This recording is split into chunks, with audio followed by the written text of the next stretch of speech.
Good morning. বাবা, নতুন আমদানি, কত কি যে দেখবো।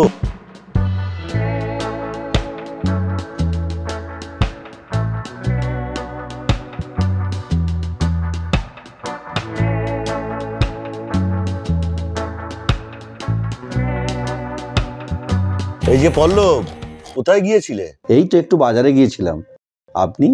এই যে যাচ্ছি, আমাদের ডেলি রুটিন। তাও তো ভায়া, তোমার জীবনে একটা চার্ম আছে। চার্ম? কিসের চার্ম?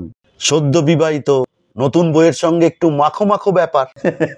এবার আপনি একটা বিয়ে করুন। ভালো বলেছো, ওইটাই বাকি আছে। তা নতুন ভাড়াটে ফ্ল্যাটে এসছে, দেখেছো? দেখেছি একবার, তবে বিশেষভাবে খেয়াল করিনি।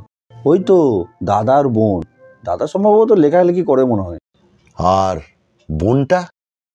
ঠিক জানি না, বুঝলেন, সবে তো কদিন হলো এসছে। শোনো ভায়া, এই নিয়ে পরে ডিটেলসে কথা হবে। এখন বাজারটা সেরে আসি।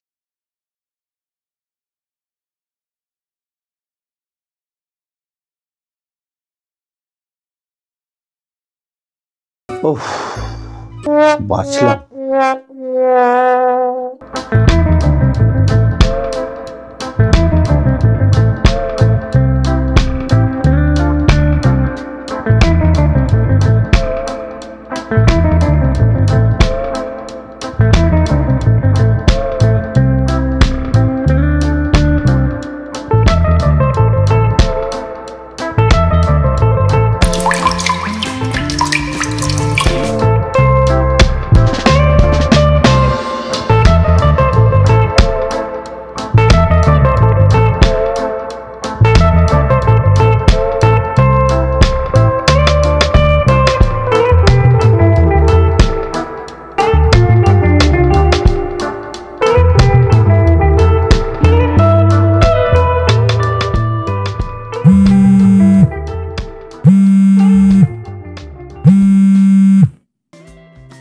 হ্যালো, আজকে পার্টি?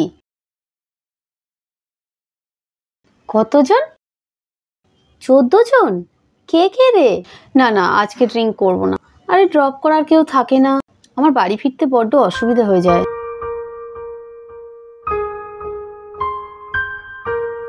আরে তোরা করে নি না, আমি কোল্ড ড্রিঙ্ক দিয়ে ম্যানেজ করে নেবো।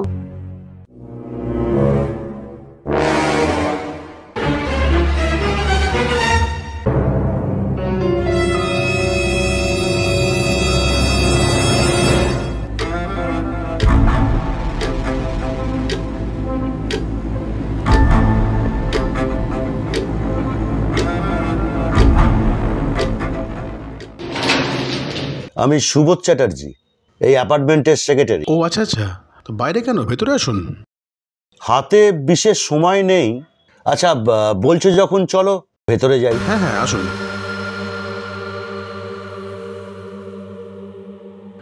চাটা কিছু খাবেন? না, বললাম না সময় নেই।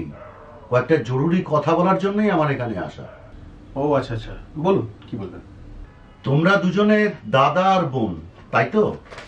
হ্যাঁ, এই তো দিন 25 হলো ভাড়া এসেছি। এই দিন 25-এই তো তোমরা কাঁপিয়ে দিচ্ছ। কি ব্যাপার বলুন তো, বুঝলাম না ঠিক। আচ্ছা, তোমরা অরিজিনাল ভাই বোন তো? মানে? না, আজকাল তো চারদিকে দেখি ওই ভাই বোনের পরিচয় দিয়ে লিভ টুগেদার করছে। ফার্স্ট অফ অল আমিও নিজেরই দাদা, আর এই লিভিং ব্যাপারটা কিন্তু সর্বক্ষেত্রে খারাপ হয় না।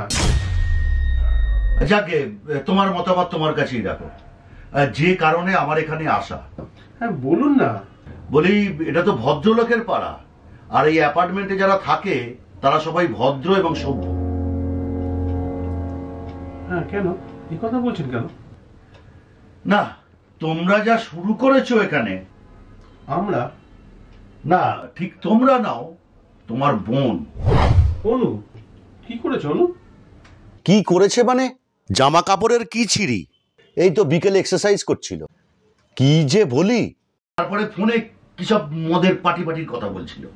দাদা, আমার মনে হচ্ছে আপনার কোথাও ভুল হচ্ছে। ভুল হচ্ছে? শোনো ভায়া, তোমাকে একটা পরিষ্কার করে কথা বলি। তোমার বোন যেরকম জামা কাপড় পরে ছাতে নৃত্য করে, এটা তো মেনে নেওয়া যায় না। আরে বাবা, লোকে কি বলবে? এতে দেখাচ্ছে বেশি, ঢাকছে কম। এই কারণেই তো পাড়ার ছেলেগুলো বকে যায়। তারপর যদি ওরা টোন কাটে, হাত ধরে টানে, তখন তাদেরই দোষ হবে। এই যে হ্যালো, আমি কিন্তু বেশ কিছুক্ষণ ধরে আপনার কথা শুনছি। শুনেছো?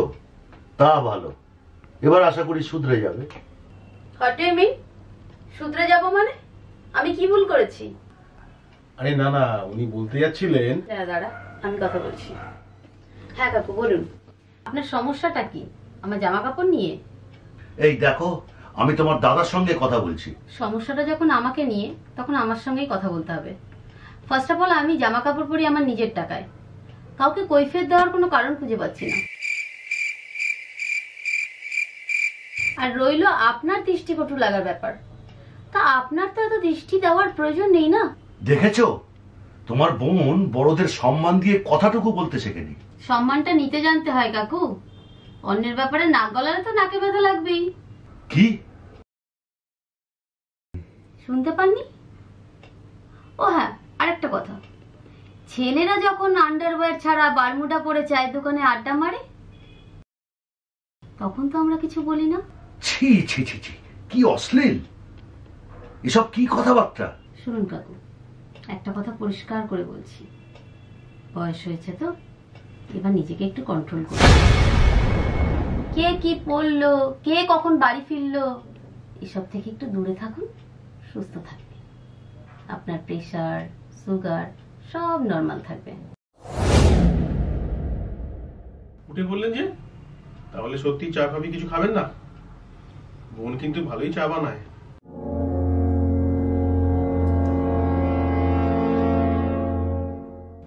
দাদা দেখলি, চাটাও খেলো না। তুই যেভাবে ওনাকে চাটলি, উনি আর চা খাবেন ভেবেছিস? Oh, you're my shame. Oh, you're a machine. Oh, you're a machine.